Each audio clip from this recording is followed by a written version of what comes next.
Isso é verdade, né? Que coisa maravilhosa ser filho deste Deus, que mesmo que estejamos no deserto, Ele está conosco e nos abençoa. Eu quero meditar com os irmãos, neste momento, sobre o texto de Marcos capítulo 11, versos 11 a 14. E nós cantaremos este cântico aí no final, tá bom? Então, Marcos capítulo 11, versos 11 a 14 e verso 20. Não evitem acessar celular, outra coisa. Nós temos a projeção ali. Eu vou pedir que apague o 11 e o 7 para ficar a projeção bem nítida, porque tem algumas imagens ali.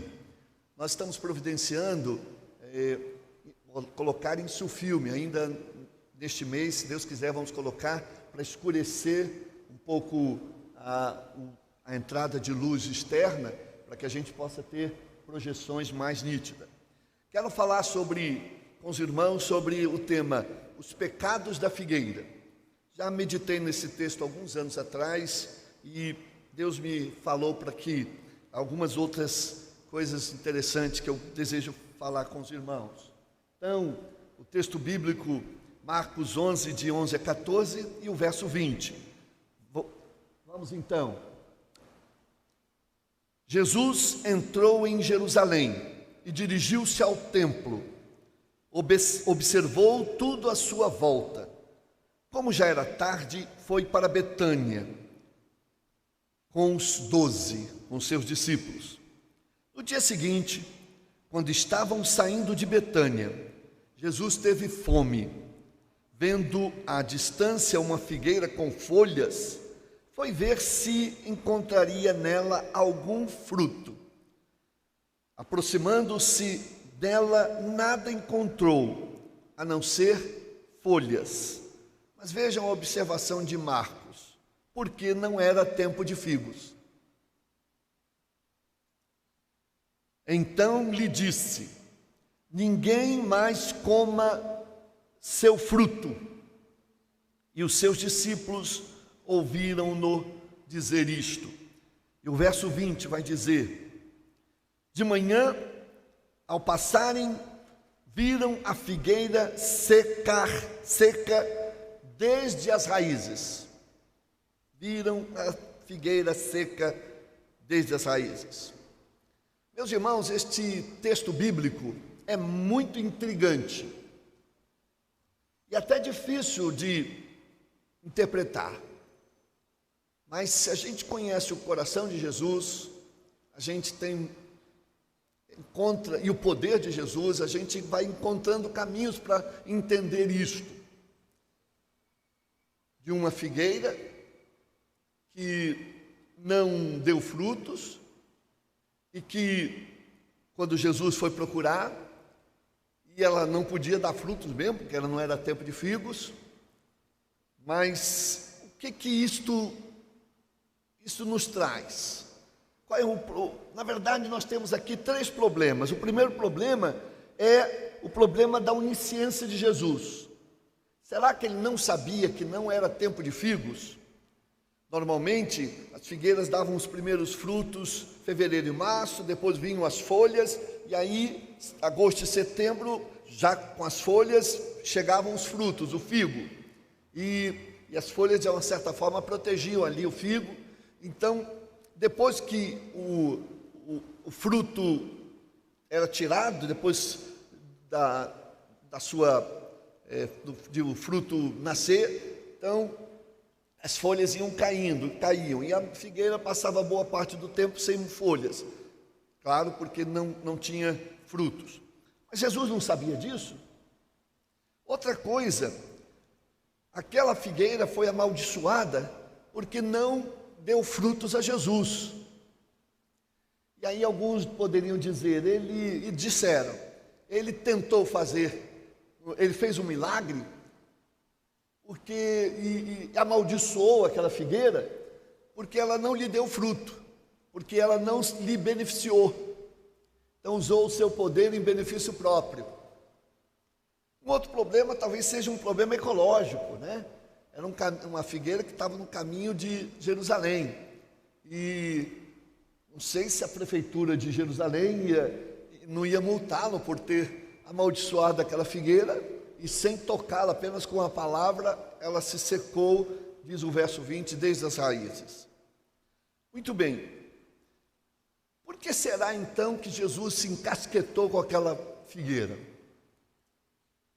Se a gente entende também o contexto da história, a gente vai imaginar o que poderia acontecer.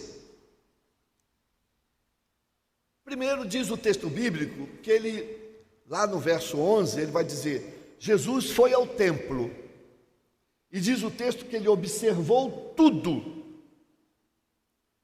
Observou tudo que estava acontecendo. E ele deve ter saído dali profundamente triste, decepcionado. O templo havia se transformado num grande comércio, num grande lugar de exploração. No pátio do templo se tinha pessoas que vendiam coisas relacionadas ao templo, sacrifícios, cordeiros, pombos e outras coisas, óleo, e aquilo era vendido de forma muito explorativa, a preços muito altos, e as pessoas que vinham de fora tinham que comprar aquele material, aquele produto, as coisas lá, mas tinha que fazer o câmbio, porque só aceitava a moeda do templo. E aí então os cambistas exorbitavam naquela troca de moedas de outras pessoas de outros países. Eu trouxe aqui para vocês algumas imagens aí do templo. Vai lá. Essa aí é uma imagem construída na mente, a partir de relatos de como seria o templo, com as suas várias partes. Tinha o átrio dos gentios, onde funcionava esse comércio todo aí, depois tinha o átrio das mulheres, depois tinha o átrio dos homens e o dos sacerdotes e do sumo-sacerdote. Então, tem uma outra figura desenho que também dá essa ideia. Então, a ideia lá do templo, um grande átrio, tem essas muretas assim que envolve todo o templo, que ficava numa parte mais alta, mas não tão alta. Então, transformaram o templo, o lugar de adoração a Deus, num lugar de comércio, um lugar de rituais que já perdiam seu sentido.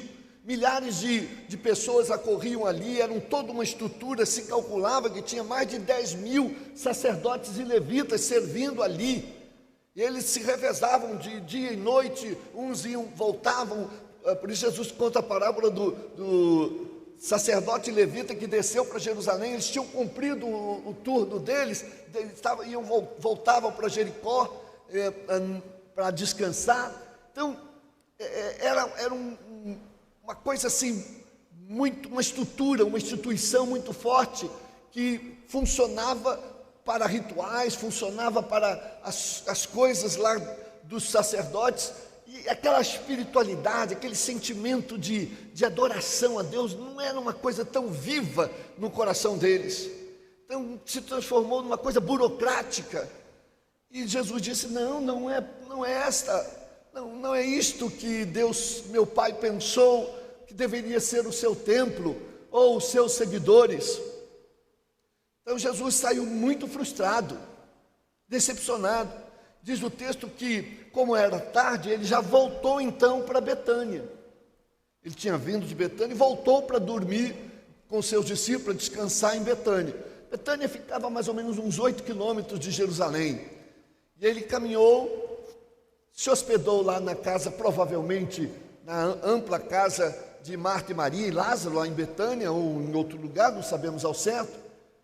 E depois de manhã ele voltou para Jerusalém. E no caminho, quase chegando a Jerusalém, ele encontra então uma figueira cheia de folhas. E ele então, diz o texto bíblico, que ele teve fome. Eu acho que Marta e Maria teriam preparado um dia de jejum bom para ele e seus discípulos, mas depois de caminhar mais 8 quilômetros, ele teve fome. E aí então diz o texto que Jesus foi procurar naquela figueira figo. e era um fruto muito adequado lá para a Palestina, em função do calor, etc. Mas não achou fruto. Procurou, aquela figueira frondosa, cheia de folhas, disse que estava cheia de folhas. E então ele imaginou assim no seu coração: essa figueira parece com algo que eu conheço. E os irmãos sabem que o povo de Israel normalmente era representado pelos profetas com 3 tipos de árvores: a videira, a oliveira e a figueira. Vários profetas muitas vezes se referiam ao povo de Israel, a Israel, como a figueira de Deus. Então, naquele momento, aquela figueira estava num lugar e num momento em que ela não deveria estar, para o bem dela, porque ela serviu, e eu acho que talvez tenha sido até uma boa utilidade para ela. Ela serviu para mostrar ao povo o que Deus pensava da figueira. Jesus então associou a figueira àquele templo de Jerusalém, aquela religião de Israel, aqueles sacerdotes e levitas, aquela parafernália religiosa, sem vida, sem fruto, como esta figueira. E eles então tinham uma semelhança entre o que estava acontecendo no templo de Jerusalém, na religião de Israel, e com esta figueira. E aí então a figueira foi amaldiçoada. E ela começou, depois da palavra de Jesus, começou a se secar, lentamente. Lentamente. É claro que Jesus sabia que não era tempo de figos. É claro que Jesus tinha consciência de que aquela figueira era um ser natural, não era um ser vivo, não um ser humano, digamos assim, ou assim que deve ser dito. Mas essa figueira, naquele momento, representou simbolicamente o povo de Israel, como ao longo da história já representava. E aquela figueira então cometeu 3 pecados.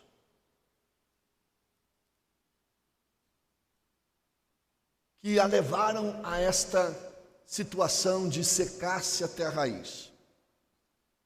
O primeiro pecado foi o pecado da irrelevância. Figueira que não dá fruto não tem relevância. Igreja que não dá fruto não tem relevância. Vida cristã, cristão que não dá fruto, não tem relevância. Não serve para o reino. Não adianta dizer-se cristão. Não adianta mostrar a sua carteirinha de crente. A Igreja Batista não usa isso. Não adianta mostrar o seu certificado de batismo, até a sua Bíblia, sua roupa de crente. Não adianta mostrar que você é membro da igreja tal. Isso não é fruto. Isso pode ser folha, apenas folha. Mas eu canto, mas eu dou meu dízimo, se isso não representar um desejo profundo do coração de servir e adorar ao Senhor, essas coisas podem não ter valor algum. As folhas são importantes, é claro. Este templo nos acolhe, mas nossa condição de filhos de Deus é mais além do que construir templo, do que fazer reformas, do que melhorar isso ou aquilo. A reforma tem que ser feita na nossa vida, tem que ser feita no meio do povo de Deus, na igreja de Deus. Se nós não produzirmos frutos dignos de corações arrependidos, fruto do Espírito, gozo, paz, longanimidade, bondade, benignidade, fé, mansidão e temperança, domínio próprio, nossa condição de igreja, nossa condição de cristãos, como foi também a condição de Israel, não tem nenhuma relevância, não tem nenhuma importância. Algum tempo atrás, a igreja de Copacabana, muitos anos atrás, tentou construir o templo, tentou a aprovação desse templo dela na prefeitura, e a prefeitura embargou a aprovação da construção do templo, com a seguinte pergunta: que relevância vocês terão lá para aquele bairro? Eles tiveram que fazer um projeto do que vão fazer ali naquele bairro para atender os mais necessitados, para servir. Claro que a prefeitura não entende a importância espiritual de uma igreja em determinado lugar, mas nós temos que mostrar às pessoas não somente que estamos orando, mas que agimos dentro do nosso bairro. A Igreja Atitude, para construir aquele templo enorme lá na Barra da Tijuca, eles tiveram que se comprometer a construir uma creche naquele bairro, por conta deles. Só assim obtiveram licença para construir o templo. Meus irmãos, a gente tem procurado fazer com que esse espaço maravilhoso que Deus nos deu, esse prédio, essa área, a gente ser relevante, a gente ser significativo, para que as pessoas sintam falta da nossa igreja quando a gente for arrebatado. Aquela igreja servia, aquela igreja abençoava, aquela igreja cuidava dos pobres, aquela igreja amparava os aflitos. Sem relevância, nós somos como uma figueira cheia de folhas.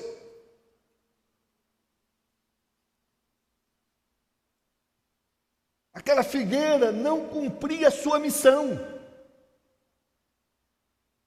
que é produzir figos. Aquela figueira, ela não se propôs a fazer aquilo para a qual foi criada.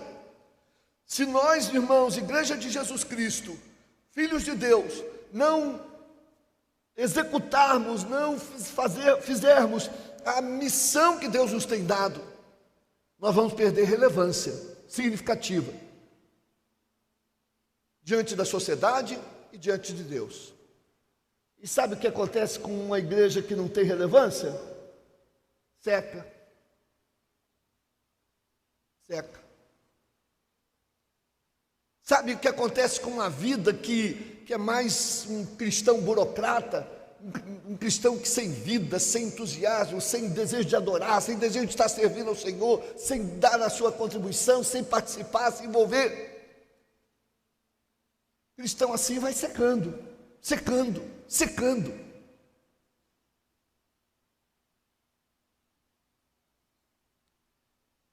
Tem que sempre perguntar: para que nasci? Por que Deus me deu vida? E não somente isso, porque Deus me deu nova vida. É para trabalhar, melhorar minha vida, me tornar um doutor, comprar minha casa maravilhosa. Não é para isso. Isso é secundário. Eu nasci e nós nascemos para a glória do Senhor, para que tudo que façamos, tudo que pensemos, tudo que agimos, façamos para a glória de Deus. Até o simples comer, a glória de Deus é o mais importante. O louvor do Senhor, em tudo que fizermos, no trabalho, nos estudos, eu me formo, eu me preparo para servir mais e melhor ao Senhor.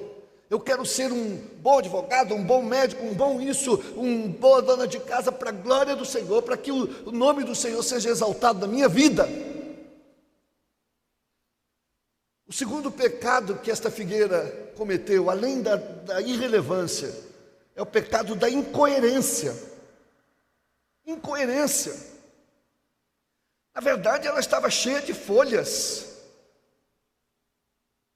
E quando a figueira está cheia de folhas, isso quer dizer: venham a mim, que eu estou cheio de frutos. Porque se ela não tivesse frutos, ela não teria tanta folha. E Marcos, o evangelista, fez questão de dizer, ela estava cheia de folhas. Então era uma incoerência. Ela enganava o viajor faminto. Faminto, o viajor pensava que ia encontrar nela figo, não encontrava nada. Não adianta a gente colocar uma placa aqui, Igreja Batista, qualquer que seja o dizer, Igreja do Senhor, igreja que salva e cura, liberta, etc, etc. Se a gente aqui dentro não atender a necessidade da alma das pessoas, se aqui a gente só vive para nós mesmos, para os nossos interesses, para realizar o nosso culto bem feitinho, resumimos a nossa vida cristã a este momento, o que fazemos depois, durante a semana, não é importante, mas aqui nós somos muito bons. Ah, mas eu faço tanta coisa na igreja. Tudo bem, mas isso não é isso que salva ninguém. Salva um comprometimento com a palavra, com o testemunho, com o envolvimento com o reino de Deus, com uma vida bonita de virtudes cristãs, uma vida que cada dia mais se pareça com Jesus. Isso é fruto. Que as pessoas querem encontrar Jesus aqui, elas precisam ver Jesus em cada um de nós. E às vezes a gente sai fora do sério em alguns momentos, às vezes a gente não trata adequadamente o nosso irmão, a gente às vezes tem atitudes carnais, seja aqui, seja em qualquer lugar. A gente não atrai. Lá no trabalho, aquele rapaz é crente. É mesmo? Nem parece.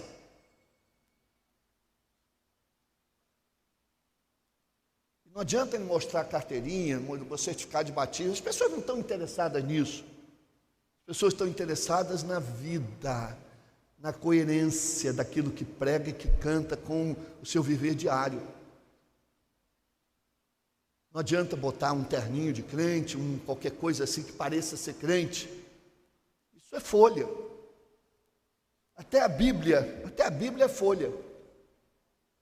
Se essa Bíblia não é lida, não é estudada, não é meditada, não é inspiração para o seu viver, a Bíblia também é folha, não é fruto. Aquela figueira era um engodo. Infelizmente, nós estamos descobrindo, há algum tempo já temos descobrido pessoas que pareciam cheias de frutos, mas depois se mostraram sem fruto nenhum, só folha. Só folha. E folha, as pessoas não vão comer na figueira folha, querem figos. O terceiro pecado desta figueira é o pecado da mediocridade. Mediocridade quer dizer, é uma figueira que que era igual a todo mundo, estava na média de toda a figueira. Ela faz o que todo mundo faz. Por isso Marcos diz, não era tempo de figos. Então, ela só podia dar fruto no tempo de figos. E aquele não era tempo de figos. Jesus que se virasse para saber o tempo de figos. Mas aquela figueira dizia que tinha. No tempo que não era de figos, ela estava cheia de folhas. Ah, mas ela não está com folhas. Mas ela, então, é uma figueira que faz com que as pessoas fiquem desorientadas. Ela cumpria estações. Só vou dar fruto no momento certo. Só vou ser cristão bom mesmo, aquele que canta, que ora, na igreja. Aqui a igreja é estação boa. Mas lá no trabalho não dá, lá é barra pesada. Lá a gente tem que se virar, enganar, papapá, e outras coisas mais. Lá na escola a gente tem que se virar lá e... Então, o que Jesus queria daquela figueira? Um milagre? De produzir frutos fora da estação? Sim, ele queria um milagre. Ele queria o milagre de Israel, de ser uma nação diferenciada. Enquanto todas as outras nações, os seus deuses, olha, aquelas nações tinham os seus livros sagrados, tinham os seus rituais, tinham os seus templos, tinham os seus sacerdotes, tinham os seus profetas, as outras nações pagãs, religiões pagãs. Isso Israel também tinha. Então, qual é a diferença? A diferença teria que ser na vida do povo de Israel. Se não há vida, se não há fruto, Israel, a religião de Israel estava no mesmo nível da religião pagã. De qualquer religião daquele tempo, de qualquer nação.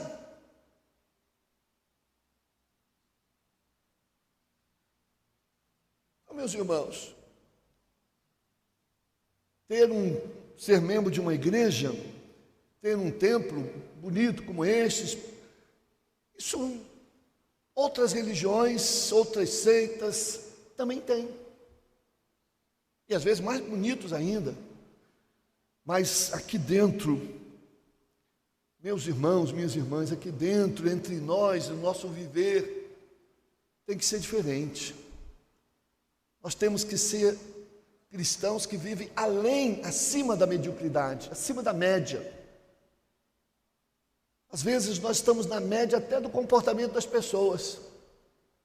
Há situações em que certos pagãos, certas pessoas não crentes, têm comportamento mais elevado do que muitos cristãos. Então somos uma figueira que não faz milagre. Ah, pastor, é difícil ser crente no meio de onde eu trabalho, o senhor não conhece lá, o senhor não conhece meu estudo, o senhor não, minha escola, o senhor não conhece meus vizinhos. Ué, mas é isso que Deus quer, o impossível, o extraordinário, de produzir frutos mesmo fora da estação, mesmo quando as situações sejam as piores possíveis, porque produzir em situação possível não faz diferença nenhuma. Então Deus fica triste quando a nossa vida tem estas três coisas que impedem nosso viver. Quando nossa vida cristã é irrelevante, quando nossa vida cristã tem incoerência daquilo que a gente canta, daquilo que a gente prega, daquilo que a gente crê com aquilo que a gente vive. E é medíocre. Só faz a coisa boa quando está dentro do templo ou quando está numa estação própria. Mas na estação ruim é muito difícil. Nós estamos vivendo uma estação ruim. Essa pandemia é um tempo difícil. E é nesta pandemia que Deus espera que tenhamos fé, esperança, confiança, dependência, submissão, integridade, bom caráter, pureza de coração, pureza de olhos, de mente, compromisso com o louvor, com a oração, com a palavra. Eu tenho a impressão que muitas vidas vão se secar nessa pandemia, porque talvez já viviam uma vida incoerente. Deus não quer crentes medíocres, que está na média de todo. Deus quer crentes extraordinários, que crê no impossível, vê o invisível, espera o incrível. E sabe que mesmo que não veja, mesmo que não toque, sabe que Deus está ali, que o Senhor Jesus está com você, que o Espírito Santo está dentro de você, e vive de tal forma que honre a Trindade divina. Mas eu quero, partindo para o final, quero dizer aos irmãos, você quer ser uma figueira joinha, figueira de Jesus, uma figueira especial, extraordinária?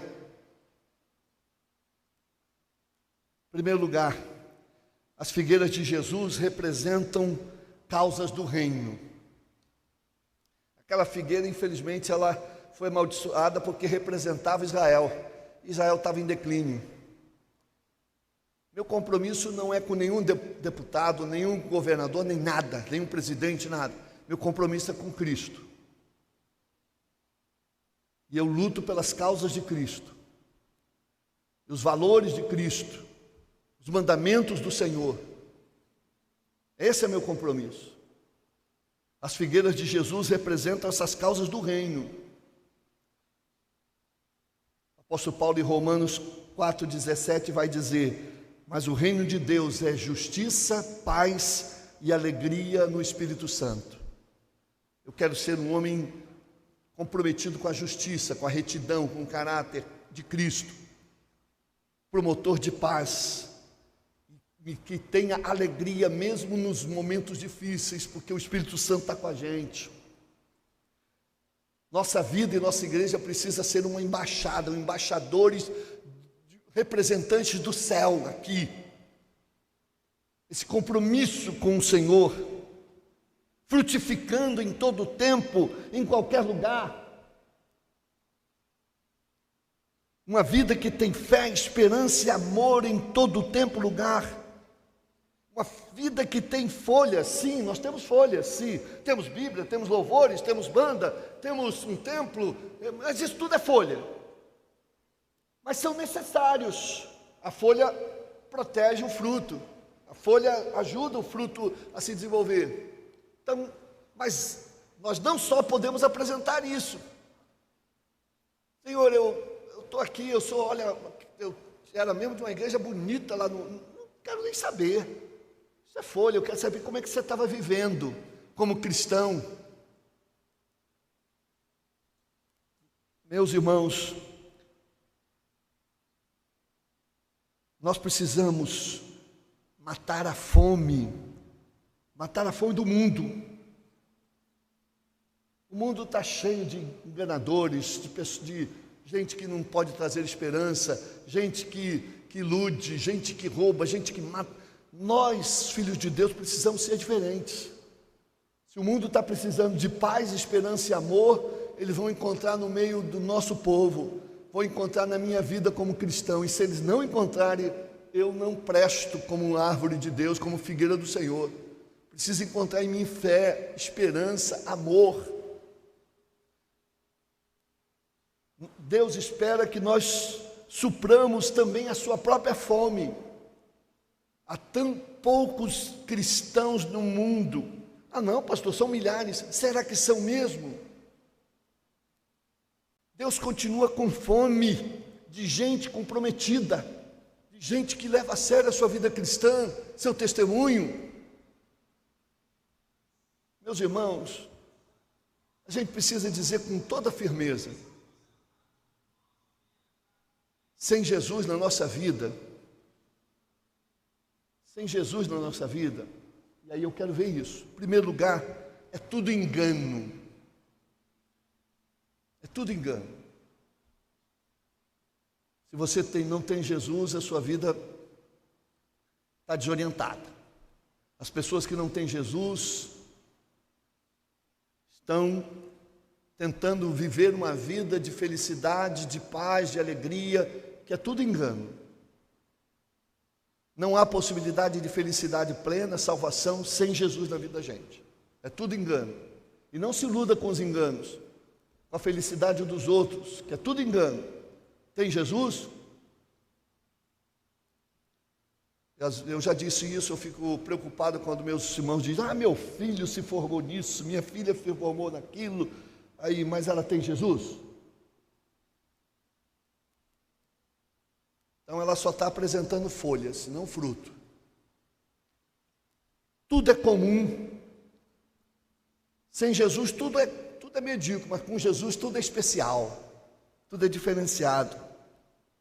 Com Jesus tudo carece de sentido. Se você não tem Jesus na sua vida, você nem sabe por que você está vivo. Se você não tem Jesus, você não sabe nem qual é o sentido da sua vida, qual é o propósito dela. Se você não tem Jesus, você não sabe nem para onde vai a sua vida depois da morte. Então não tem sentido a sua vida. Sem Jesus, tudo se seca no final.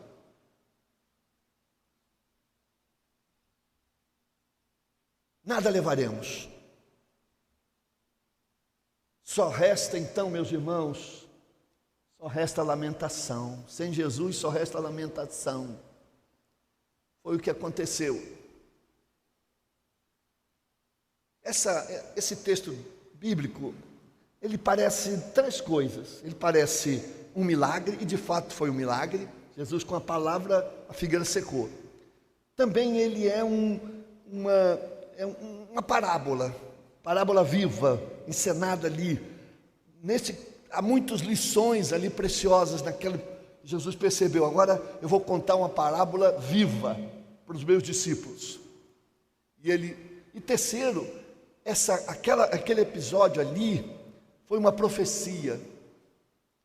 É como se Jesus estivesse dizendo, assim Israel será com você, assim esse templo que está aí, assim será com você. Vocês vão se secar, vão perder, porque não tem relevância nenhuma esse templo, não tem coerência nenhuma esse templo, os seus sacerdotes e levitas, e os que vão lá, e não tem, e vocês são iguais a qualquer outra crença pagã, não há diferença, então não tem sentido manter vocês vão se secar. Você se lembra, Jesus olhou aquele templo lá antes de sair, depois ele foi lá e derrubou os mercadores. Interessante que esse texto emoldura este episódio em que ele derrubou as mesas e espalhou as coisas. A minha casa será chamada casa de oração e vocês têm feito dela covil de ladrões. E não só os mercadores, mas os sacerdotes e todos que estavam comprometidos com aquela bagunça de corrupção. Então não adianta fazer as coisas de Deus se não está envolvido com o Deus das coisas, acima de tudo. Os irmãos sabem que 40 anos depois desta palavra de Jesus, o Império Romano, comandado pelo general Tito, invadiu Jerusalém com milhares de soldados. Milhares de pessoas ali, judeus, foram mortos. O templo foi completamente destruído.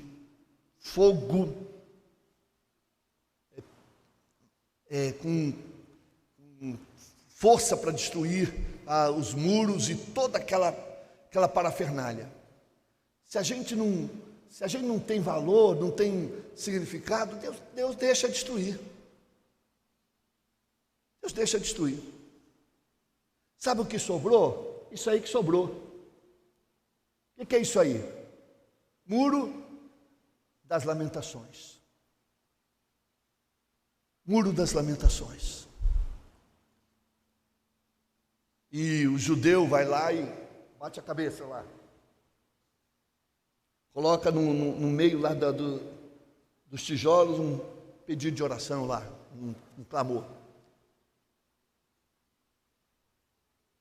Meus irmãos, se a gente não viver como Deus nos chamou, vivermos de tal forma que abençoe o nosso coração e alegre o coração de Deus, que vivamos em santidade, em pureza, em retidão diante do Senhor, ainda que falhando, recupera, se arrepende, conserta e volta a produzir frutos, nós também lamentaremos. E o pior é isso, é quando a igreja não faz o seu papel, aí vem o outro que faz. Lá atrás tem uma outra igreja de uma outra religião, de um outro Deus, sabe lá o quê, que acaba tomando lugar. Então eu termino dizendo, leio com os irmãos aí esse texto bíblico, Mateus 7,18. Vamos ler juntos? A árvore boa não pode dar frutos ruins, nem a árvore ruim pode dar frutos bons. Toda árvore que não produz bons frutos é cortada e lançada no fogo. Não será assim conosco. Nós seremos as figueiras do Senhor, figueiras que produzem frutos em toda estação, até nos momentos difíceis. Vamos produzir fruto de fé, de esperança, de confiança. Mesmo que o ambiente seja corrupto, nós seremos retos, justos. Nós agiremos como Jesus agiria. Nós seremos diferentes. Nós produziremos frutos. Esse templo não será um lugar apenas de reunião protocolar. Será e sempre será para o louvor e glória do Senhor. Nós nos tornaremos cada dia mais relevantes por vivermos em coerência. E não seremos cristãos medíocres, mas seremos cristãos que vivem acima, além da mediocridade, para a glória do nome do Senhor. Amém. Vamos ficar de